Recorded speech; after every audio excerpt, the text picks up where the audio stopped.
Complainant states patient needs oxygen, machine is not working and having trouble breathing.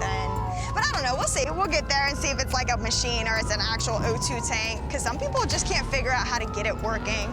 Like, you remember when we went to school, like, we had to pass a whole module, like a whole... There was like one class itself there's a whole like class just on how to operate this thing. changing O2 tanks. And then these poor people, they're just like, here's all this stuff, figure it out. All right, good luck. And then they can't breathe and they gotta call 911.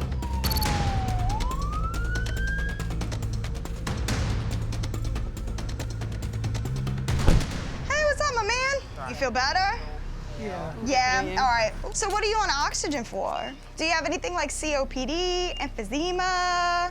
No, I got congestive heart failure. I gotcha. All right, let me take a listen. All right, so I do hear some fluid.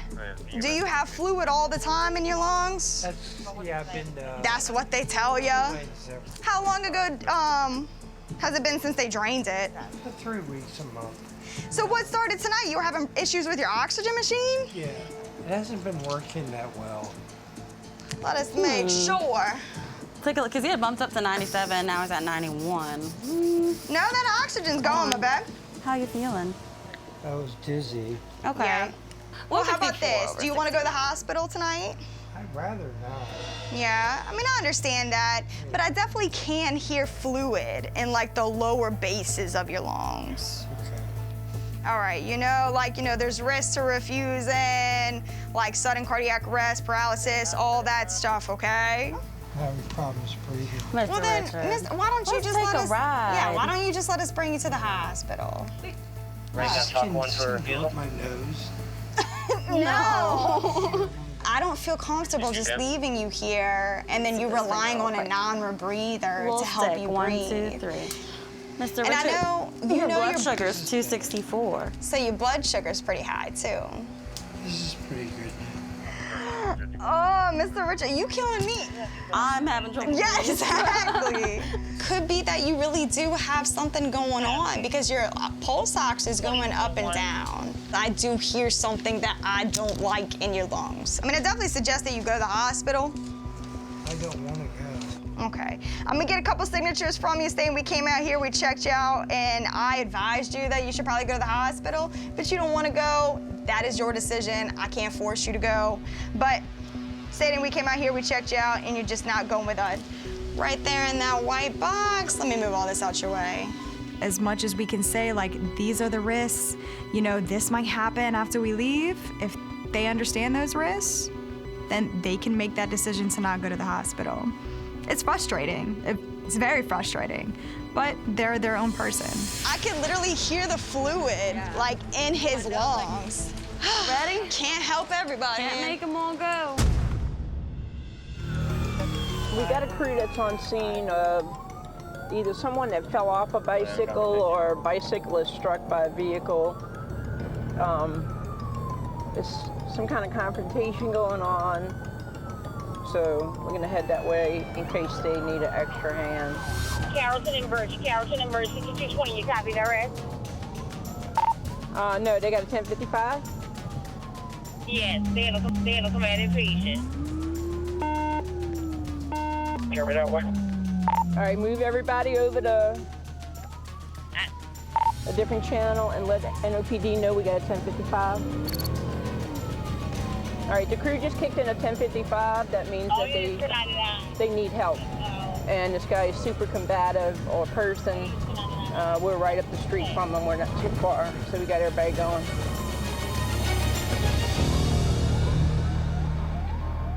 Check. 6220, you copy that, right? Is that him?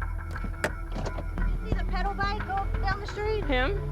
Yeah. Can you see him? I saw him on a corner. So okay, so he's gone. He rode away, came back, and was like, "Can you please take care of me?" And I was like, "Absolutely." Affirmative. Let's get on the stretcher. Copy. We got code 4. Code 4. So he was on the stretcher, tried to put the seatbelts on him. He got combative again, like had me by the shirt. I was like, "Let him go." Y'all all right? You're not hurt, huh? No, yeah, fine. Can you stop doing that? Ma'am. You just came back. back. She's like, I'm not getting hurt again. You just came back from a wrist injury. Is this? That's his. And my restraint. Did he get hit or? No. So the bystander said she had just gotten off the streetcar, and she was crossing the street this way and heard him fall off of his bike. She didn't see a car though. She didn't see any cars anywhere near. All When right. I got here, he's super diaphoretic. He's laying on the ground. He can't tell me his name, and he's just like real skittish. Yeah. And then we went off again. All right. All right, 6220. We're gonna do a John Doe refusal or AMA to let you know he drove off on his bike again. If y'all get a call for this guy again, please make sure NOPD shows up first. Nobody's injured out here or anything, so we all good. Back to work, RT. All right, guys. Y'all get out the street. off for Ross University. Katie just came back a week ago with a combative patient. Yeah, kind of tweaked her wrist. Tonight's her first night back, so her first call.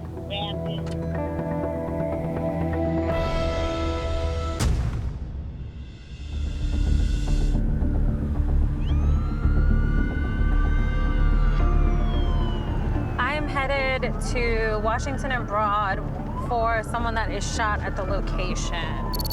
We're all relatively close to it, so I'm sure we'll have to stop and wait in the area for a code 4 from NOPD before we make the scene. 6249, I'm in the area waiting on a code 4.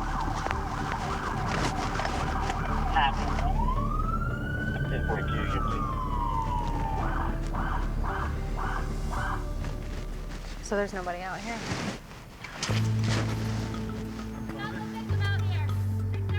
635, 6249. NOPD is advising that there's no victim at this location.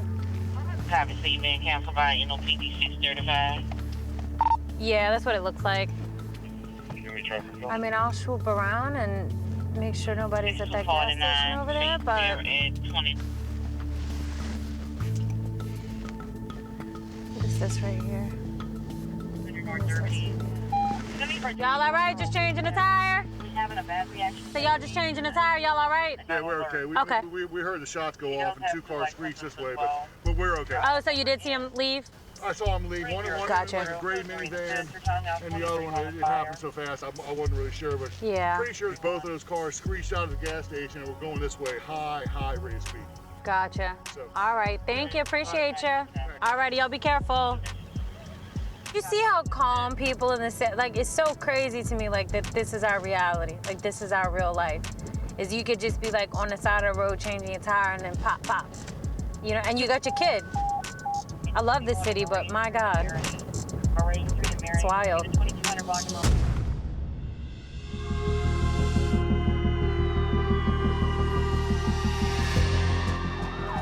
So, let's see, what we got?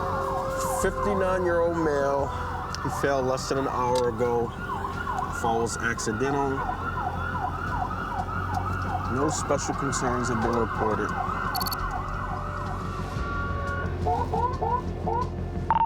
$32.47. We in the area looking. It's probably him sitting right over here, right under the light. Area.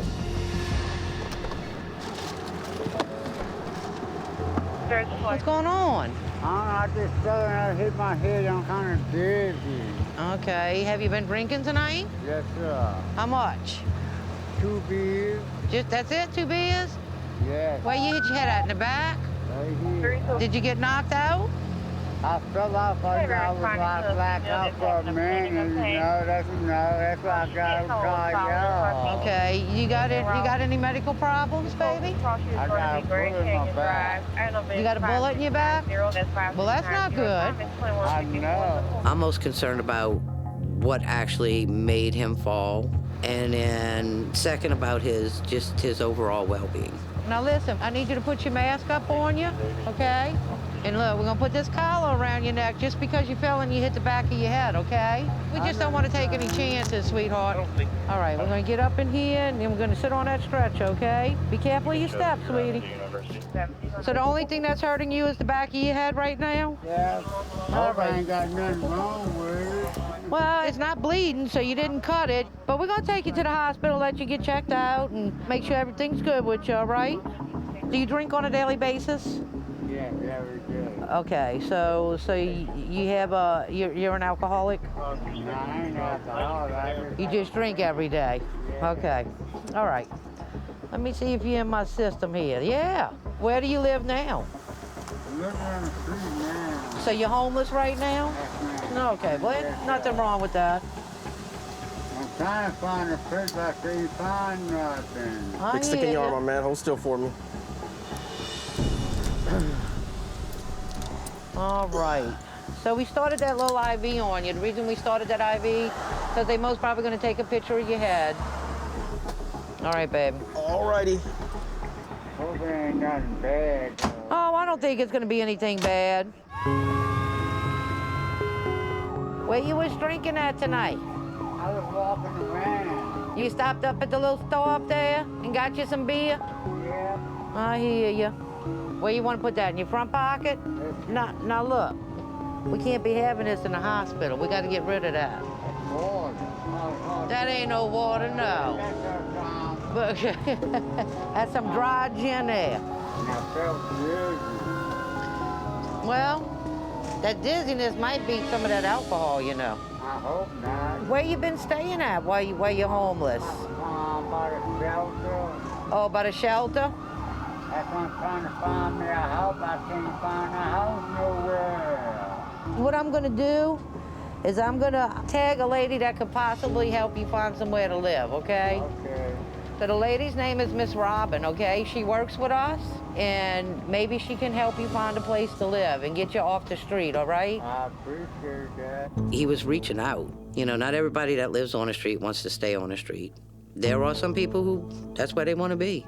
But there are people who truly just want off the street, and if we can help them in any way, that's a good day for us. Now look, you gotta do your part if she finds you somewhere to live, okay? I pay my bills. Well, no, I'm not worried about you paying your bills. I'm worried about you not drinking so much anymore and falling down, okay? Oh, I ain't gonna do that, hopefully. Okay, all right, well, I'm gonna let her know and see if she should most probably give you a call, okay? Yes, ma'am. And maybe we can find you somewhere to live, boo.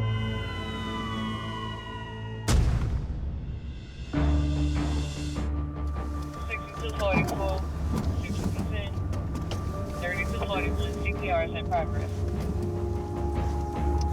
6210, copy.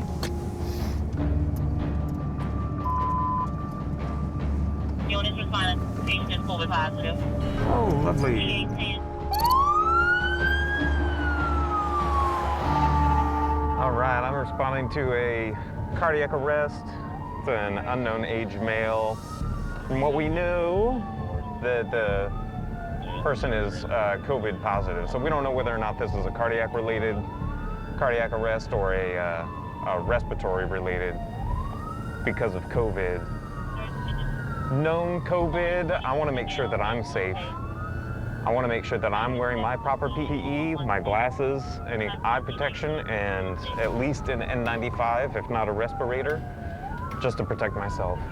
Looks like the ambulance is here, and we're rolling up right behind this other sprint unit. 6210, you can show me on scene. Let me send this one out. It's a known case. We're standing down. This next pulse check, let's see if we can scoot the Lucas up a little bit more too. Everybody clear. Clear?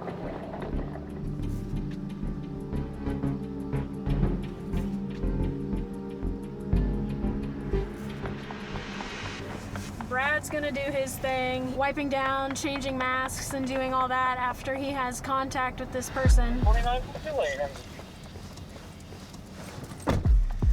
All right. How'd it go? That was a sexy save. Was it? It was a sexy save.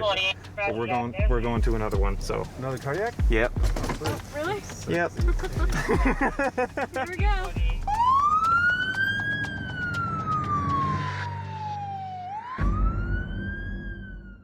Be safe, be strong. Let's do this. Get that stretcher in here. You're gonna bleed to death.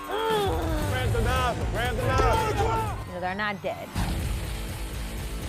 I can work with that.